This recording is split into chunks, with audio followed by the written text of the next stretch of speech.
Zombie Apocalypse.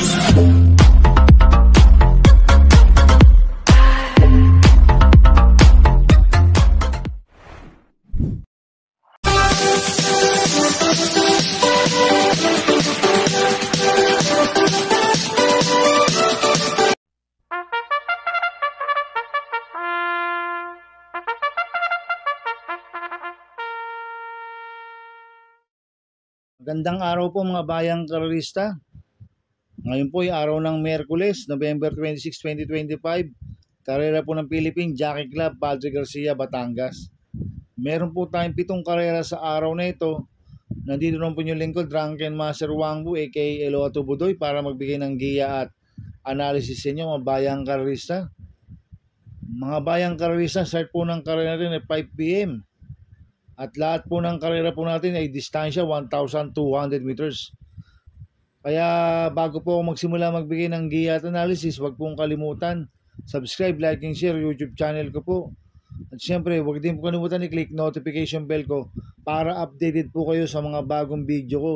Kaya mag-start na po ako sa pagbibigay ng giya at analysis. Race 1, winner take all events, races 1 to 7.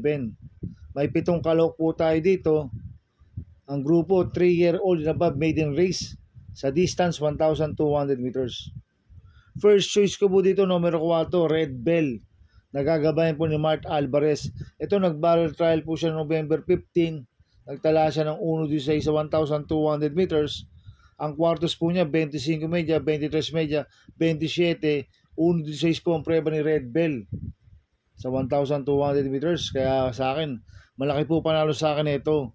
Kaya siya po first choice ko. Second choice ko po, numero 2, Slap in the Rain. Nagagabayan po ni JB Guerra. Last run po nito, November 12. Tercero ko lang Mendel Bell. Nagtala po ng 1.14.2 sa 1,200 meters. Medyo hindi po maganda ang alis niyan. Last run, si Slap in the Rain. Kaya sa akin, malaki po panalo rin po sa akin ito. Kaya siya po second choice ko. Kaya ang first choice ko po, numero 4, Red Bell. Second choice, numero 3, Lap in the Rain. Sa race 2 po tayo, pick 6 events, races 2 to 7. May 6 na kalok po tayo dito. Ang grupo, 17 to 41 split, distance 1,200 meters. First choice ko po dito, numero 6, Dazzling Gab. Nagagabayan po ni MP Laloma. Last run po nito, November 12, pang-apat kila Seychelles. Nagtala po siya ng 1.15.2 sa 1,200 meters. Kaya malaki po panalo sa akin ito. Kaya siya po first choice ko. Second choice ko po, numero 4, Bright Mind. Nagagabay po JD Pabilik. Last run po nito, November 14, pang-5 kala Jewel of the Nile. Nagtala po ng 1.16 sa 1,200 meters. Tingin ko siya po magdadala ng unahan dito, si Bright Mind.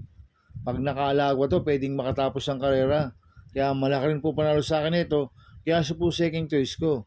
Kaya ang first choice ko po, numero 6, Dazzling Gab. Second choice, numero 4, Bright Mind.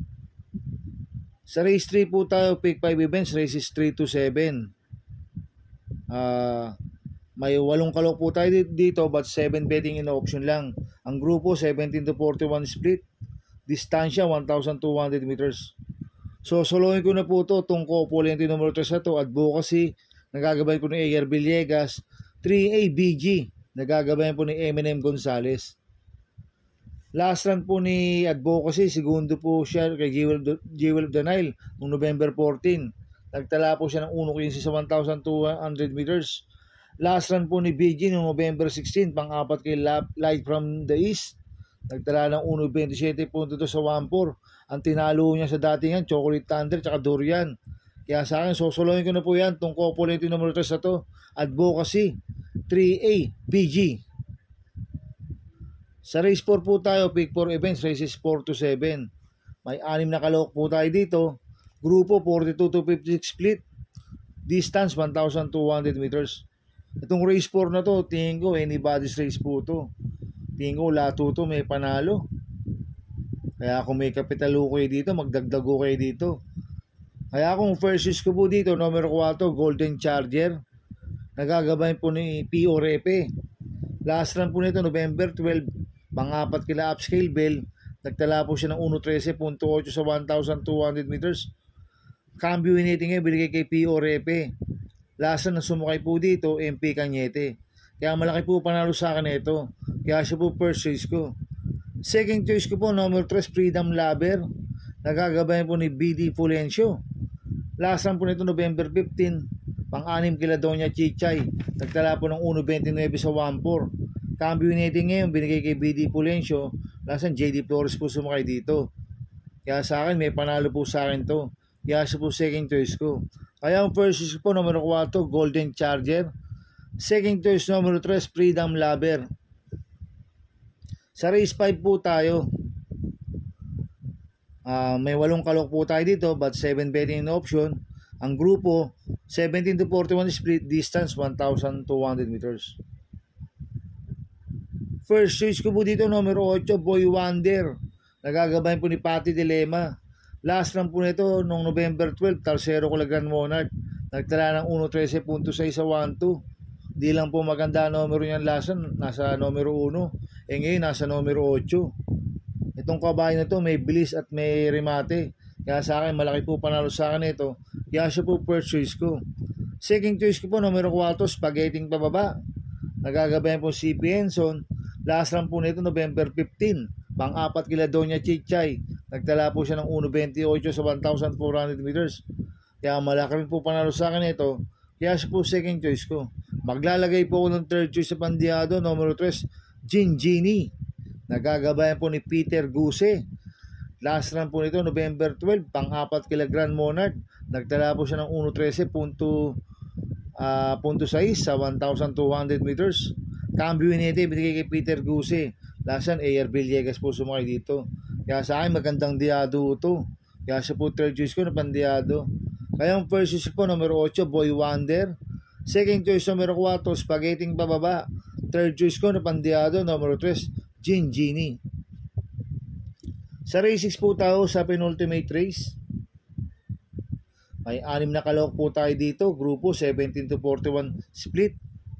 Distance 1,200 meters. First choice ko po dito, numero 1, I Love Mati. Nagagabayan po JB Guerra.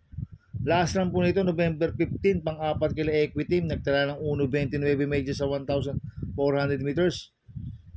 Ngayon, medyo maiksi lang po distansya, 1,200 meters. Pero tingin ko, makakarimate rin po ito sa I Love Mati. Kaya malaki po panalo sa akin ito. Kaya siya po first choice ko. Second choice ko po, numero 6, Apollo. Nagagabayan po ni Patty Dilema. Last run po nito, November 15, pang-7 kila Coolmam. Nagtala ng 1.31 medyo sa 1.4. Kaya sa akin, may panalo po sa akin to. Kaya siya po second choice ko. Kaya ang first choice ko po, numero 1, I Love Mati. Second choice, numero 6, Apollo. Sa race 7 po tayo sa last race. May 7 kalok po tayo dito. Grupo 42 to 56 split. Distance 1,200 meters. First choice ko po dito yung galing sa panalo numero 6, Gemma Bell. Nagagabayan po CB Garganta. Nanalo po ng November 12 yan dito sa PJC. Nagtala ng 1.12.6 sa 1,200 meters. Banderang tapos po nanalo ito si Gemma Bell. Kaya sa akin, malaki po panalo sa akin ito. Kaya siya po first choice ko. Second choice ko po, numero 7, Sweet Damani. Nagagabayan po ni AR Villegas. Last run po nito, November 16. Pang-8 kila Skydance. Nagtala ng 1.28.8 sa 1,400 meters. Hindi maganda ang alis last run na ito sa Sweet Damani. Ngayon, medyo maganda ang numero. Nasa labas. Baka sumalidan ng maganda. Kaya sa akin, may panalo po sa akin to. Kaya po second choice ko. Maglalagay po ng third choice sa pandiado, numero 5, Spellbound. Nagagabayin po ni Mart Alvarez. Last run po nito, November 12. Segundo siya kay Upscale Bell. Nagtala ng 1.12.8 sa 1,200 meters. Kaya sa akin, siya po yung third choice ko na pandiado. Kaya ang first choice po, numero 6, Gemma Bell. Second choice, numero 7, Sweet Damani. Third choice sa pandiado, numero 5, Spellbound. Good luck in happy racing mga bayang karista. Inuulit ko ito, gabay ko lang at analysis ko. Pero pagdating sa tayaan, kayo pa din ang masusunod. Sana iswertihin po tayo at magsitama. Kaya good luck po sa ating lahat mga bayang karista. Mga bayang karista, shoutout muna ako. Happy racing po sa mga bagong subscriber ko. at sa mga walang sawang sumusubaybay sa YouTube channel ko. Maraming salamat po. At happy racing din po sa mga boss ko, kay Boss Toto de la Cruz, kay Boss Manuel Chua, kay Boss Raul Santos, kay Boss Manny Capris, kay Boss Godo Predo, kay Ninong Rigor Custada. Happy racing po. Sana iswertihin tayo at magsitama. At happy racing din po sa mga taga Barkadana OTV. At happy racing din po sa mga taga Double Rock OTV. At happy racing po sa mga kagrupo ko sa Pingping Boys, kay Bro Gary Cono. At syempre kay Chairman Makachua ng Pingping. Happy racing. Kaya mga bayang karorista, please subscribe my YouTube channel at Tumudoy 2.0. At sana lagi niyo pong panoorin ang ads ko, huwag niyo pong skip. Kaya maraming salamat po sa inyo and God bless.